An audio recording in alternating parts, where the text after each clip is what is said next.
এক গ্রামে পাশাপাশি দুটো পরিবার। একটা পরিবারে ছিল সুবল আর শান্তি। শান্তি সরল সাদাসিধে মেয়ে, অল্পেই খুশি। ঘরে অভাব থাকলেও বেশ সুখেই ছিল তারা। শান্তির সুখ সহ্য হতো না পাশের বাড়ির বউ রেবার। সে শান্তির পরিবারে অশান্তি বাঁধাবার চেষ্টায় থাকত। আচ্ছা শান্তি, তোমার স্বামী কমল কোনো কাজ করে না কেন? একেবারে যে করে না তা তো নয়।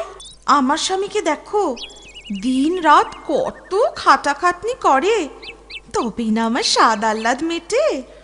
আমারও তো স্বাদ আহ্লাদ নেই, অল্পেই খুশি থেকে আমি বেশ সুখে শান্তিতেই তো আছি।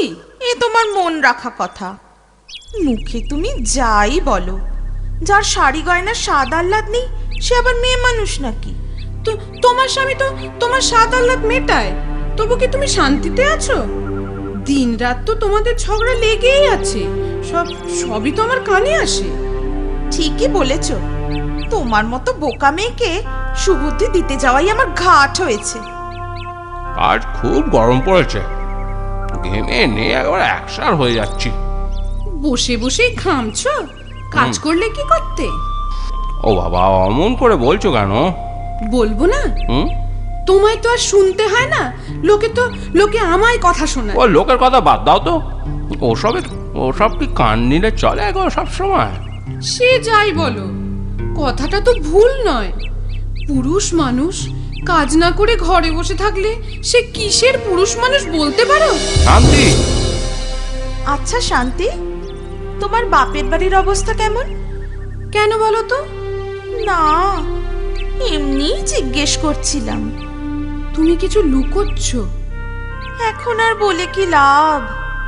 তবু বলো। বলছিলাম, তোমার বাপের বাড়ির অবস্থা যদি ভালো থাকতো তবে ওই পণ যৌতুক দিতে পারত। আমার স্বামীর তরফে কোনো দাবি ছিল না।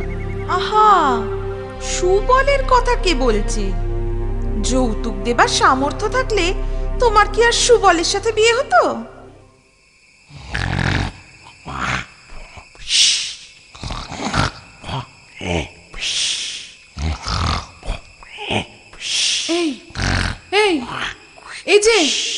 এই যে নাক ডাকা বন্ধ করবে। কি গো? কি হয়েছে? হয়েছে আমার মাথা আর মুন্ডু। সে তো জন্মের সময়ই হয়েছে। এই ফাজলামি রাখো তো, আদিক্ষেতা। আমার নাক ডাকলে আমি ঘুমোই কি করে ভেবেছো? এই দেখো, নাক কি আজ আমি প্রথম ডাকছি? হ্যাঁ, আজ তো প্রথম ডাকছি না। এতদিন কি তুমি ঘুমোওনি? আগে আমার কান কালা ছিল। ও, আগে তোমার কান কালা ছিল না, আর এখন বুঝি অন্যের কুমন্ত্রণায় চোখ কান সব একেবারে তোমার হাট করে খুলে গেছে না? হ্যাঁ হ্যাঁ, তাই গেছে। অসহ্য হয়ে উঠেছে আমার জীবন। সারাদিন খাটাখাটনির পরে রাতে যদি একটু ঘুমোতে না পারি ভাল লাগে না। মনে হচ্ছে কি এক্ষুনি এ বাড়ি ছেড়ে চলে যাই। এই দেখো, তুমি মেয়ে মানুষ, এত রাতে কোথায় যাবে? হ্যাঁ, এর থেকে আমি এই বাড়ি ছেড়ে যেদিকে দু চোখ যায় চলে যাচ্ছি। হ্যাঁ হ্যাঁ, তাই যাও, রেহাই দাও আমাকে।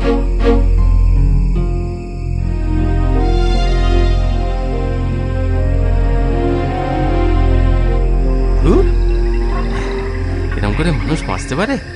না না না না, বাঘসিংহে যদি ছিঁড়ে খায় তো মরে বাঁচি।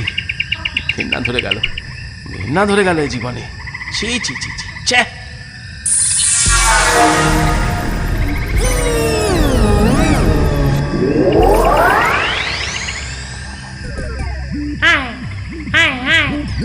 একটু হাসা না রে, ও হাসতে ইচ্ছে করছে।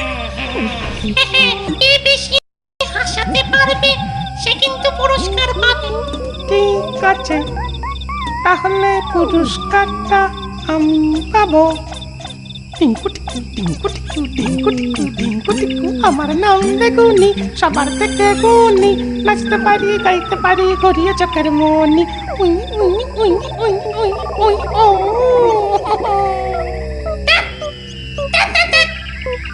এটা কোনো হাসির কথা হলো?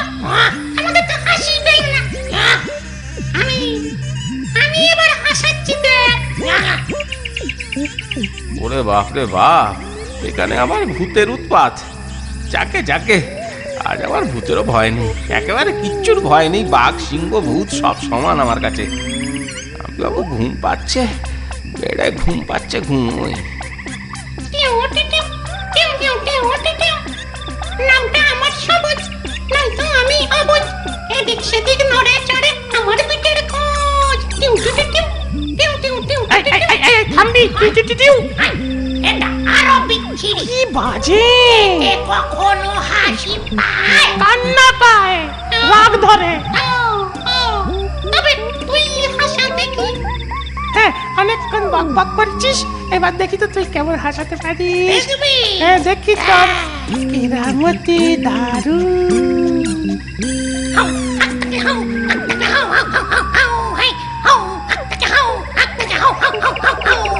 এই আমি হলাম লাল লাল টমেটো গাল। এই আমি হলাম লাল লাল টমেটো গাল।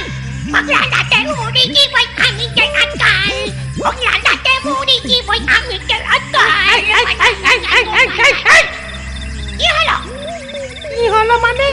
কিছুই তো হলো না। হাসি পেল না, কান্না পেল। চুপ কর। একটা আওয়াজ শুনছিস?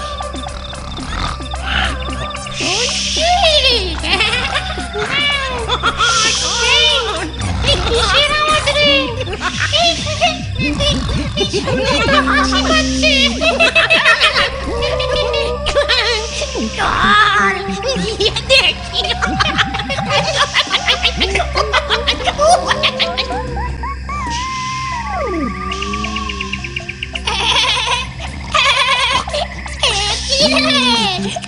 একটা মানুষ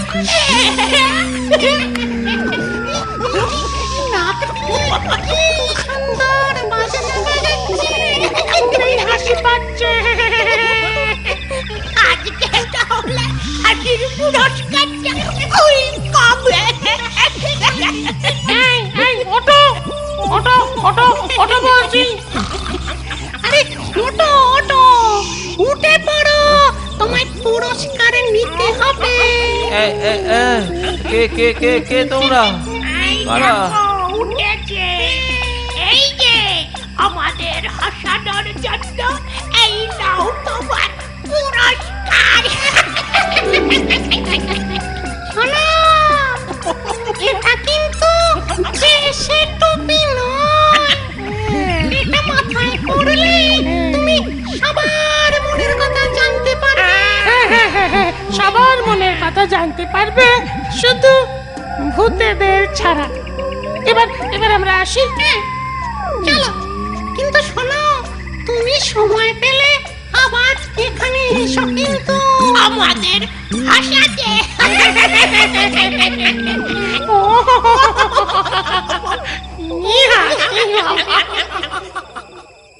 এই না ধরো। দাও দাও। বাহ, বেড়ে সেজেছ তো। ভাগ্যিস ভূতেরা তোমায় ওই জাদু টুপিটা দিয়েছিল, না হলে তুমি আমার মনের কথা জানতেই পারতে না। তোমার সাথে অমন ব্যবহার করে না আমার যে কি অনুতাপ হচ্ছিল। ওই কথা, সাময়িক রাগ আমারও হয়েছিল গিন্নি।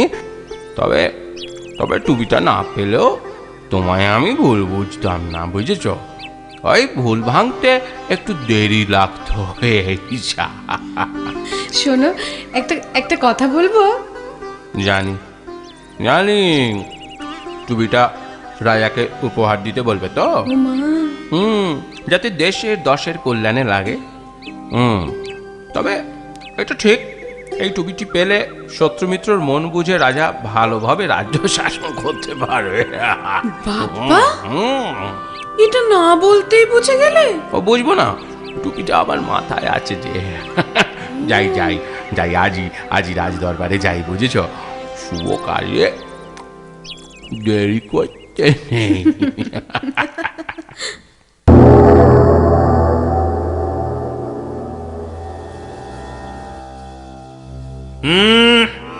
মন্ত্রী, তুমি ধরা পড়ে গেছো। তুমি ভাবছো টুপিটাই কেলেঙ্কারি করলো, তাই না? আমাকে হত্যা করে তোমার রাজা হওয়ার স্বপ্ন আর কখনোই পূরণ হবে না। আমায় আমায় আমায় ক্ষমা করুন মহারাজ।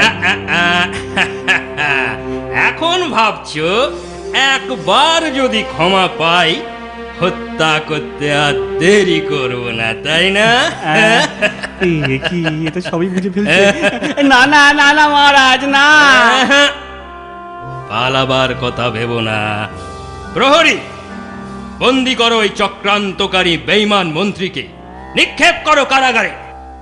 না সুবল, তুমি ভয় পেও না, তোমায় আমি মন্ত্রীর পদ দেব না।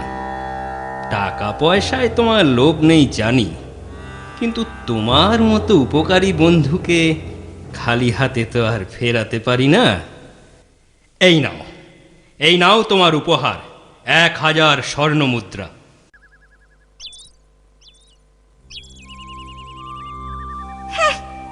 ভূতেরা আর লোক পেল না, আমরা থাকতে কিনা ওদের দিল জাদু টুপি। তাই তো, তুমি সব জানলে শান্তির থেকে কিভাবে পেল? তা না জেনে তোমার মতো তো আর চুপ করে বসে থাকতে পারি না।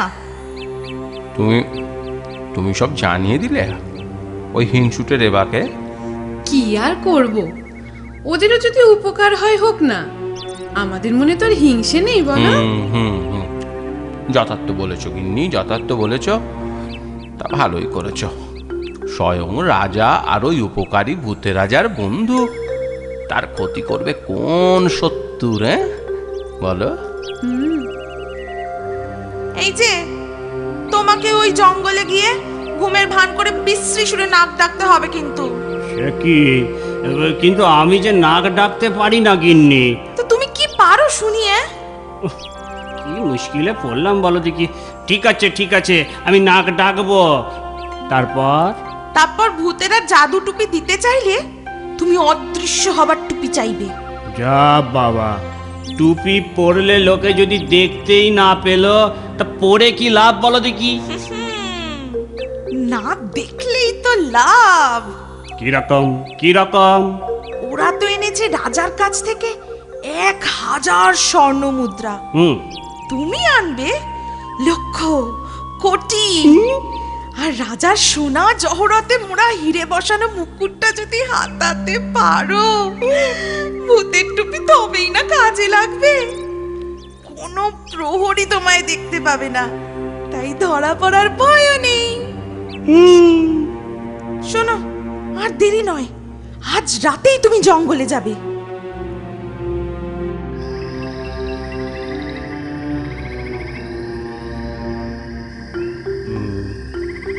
ঠিক গাছতলায় বসলাম তো, ভূতেদের তো দেখা নেই।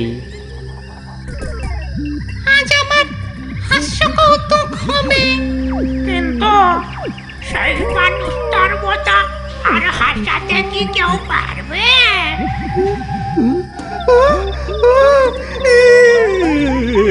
কারা?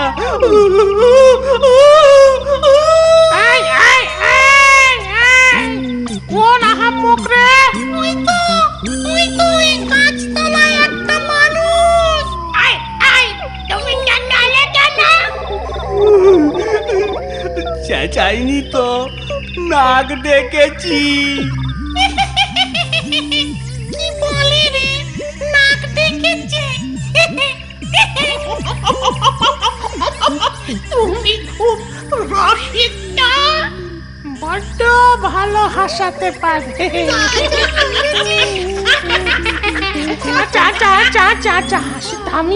হাসি থামিয়ে এবার বলো দেখি, তুমি কি পুরস্কার চাও? পুরস্কার। তোমরা আমায় এমন একটা টুপি দাও যা মাথায় দিলে প্রহরীরা আমায় দেখতে পাবে না। শুধু প্রহরী কেন, কোনো মানুষই আর তোমায় দেখতে পাবে না। শুধু ভূতেরা ছাড়া।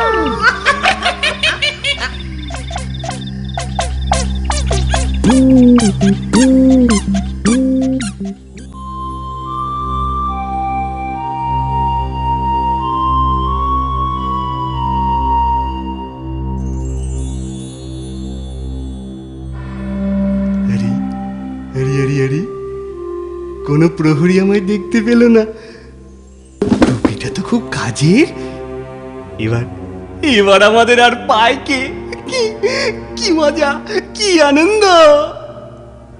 আরে এই তো রাজার মুকুট। একবার রাজার মুকুটটা মাথায় দিয়ে দেখি।